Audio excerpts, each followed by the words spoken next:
የፌዴራል መንግስት በጦርነት ሊያሳካው ያልቻለው የፕሪቶሪያው የሰላም ስምምነት በማፍረስ ድምፅ አልባ ጄኖሳይድ እየፈጸመ ነው ሲሉ የህግ ባለሙያ የሆኑት አቶ ኃይላይ ገብረልዑል ገለጹም። ዋናዎቹ አትፈጽሙ እነዚህ ባለመፈጸማቸው አሁን ወዳለንበት ሁኔታ ነው እየገባን ያለ ነው ማለት ነው። ምክንያቱም ተኩስ በማቆምህ ብቻ ውጤት አያመጣም። ስምምነቱ የተኩስ ወይም ደግሞ የጥላቻ ማቆም ነው የሚለው ከቆሙ በኋላ ወደ ፖለቲካው ድርድር እንድትገባ ነው የሚያደርገው። እዛውም ስምምነቱ ላይ ወደ ህገ መንግስታዊ ስርዓቱ እንዲመለስ ነው የሚለው ይሄን ሊፈጸም ይቅር አሁን ተዘግቶ ነው ያለው። የነዳጁ፣ የህክምናው፣ የእርዳታው የትግራይ ህዝብ ሁሉም በጀቱ አቁሟል። ይሄንን አለመፈጸም ብቻ አይደለም እየተጣሰ ነው ያለው። ሆን ብለህ እየተጣሰ የተሰራ የጽንተት ሴራ ወይም ጄኖሳይድ የማጥማት ህዝብ የማጥፋት ስራ ሙሉ በሙሉ ሆን ተብሎ በፕሮግራም በጦርነት ያላገኘውን ድል በዚህ እንዲወጣ የፈለገ መሆኑን ከንግግሩ ያሳያል።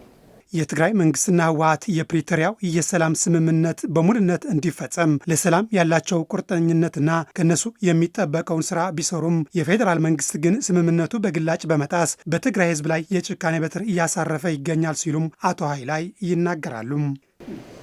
አሁን በትግራይ በኩል እንደውም የፌዴራል መንግስት ማስተማመኛ ያለበት የሆነ ነገር እንኳን ሳይፈጽም ዲዲአር በቀጥታ ወደ ዲዲአር ነው የተገባው።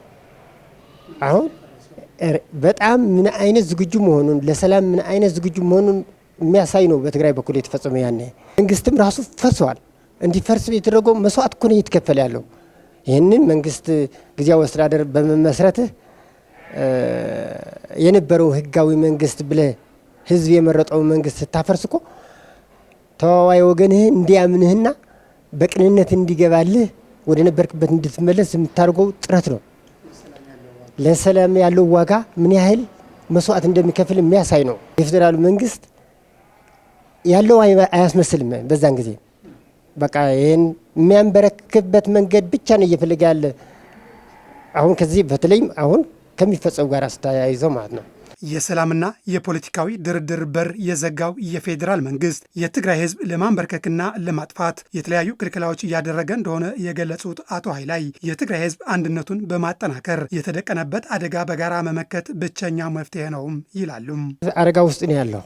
በተለያየ አደጋ ውስጥም አይደለም እየተፈጸመ ነው ያለው፣ እየሞተ ነው ያለው፣ እየተሰቃየ ነው ያለው፣ እንደ ህዝብ እያለቀ ነው ያለው። አሁን ማድረግ ያለበት ምንም አማራጭ የሌለው አንድና አንድ ብቻ ናት የትግራይ ህዝብ መፍትሄው ማለት መዋጮ አንድነትን ማረጋገጥ ነው። ከባድ ወረራ ወይም ደግሞ ጦርነት ወደሚያስከትል እየሄደ ነው የፌዴራል መንግስቱ በተለያየ መንገድ እያሳየን ነው ያለው። ግልጽ ነው፣ ድብቅ አይደለም። ባይተወይ አሁን ከዚህ ለመከላከል ከዚህ መከተ መውጣት አለብህ። ይህን ራስህ አንድ አይነት የተረረ ክንድና አክረረ ካልወጣ የምትወጣበት መንገድ የለም፣ አማራጭም የለም።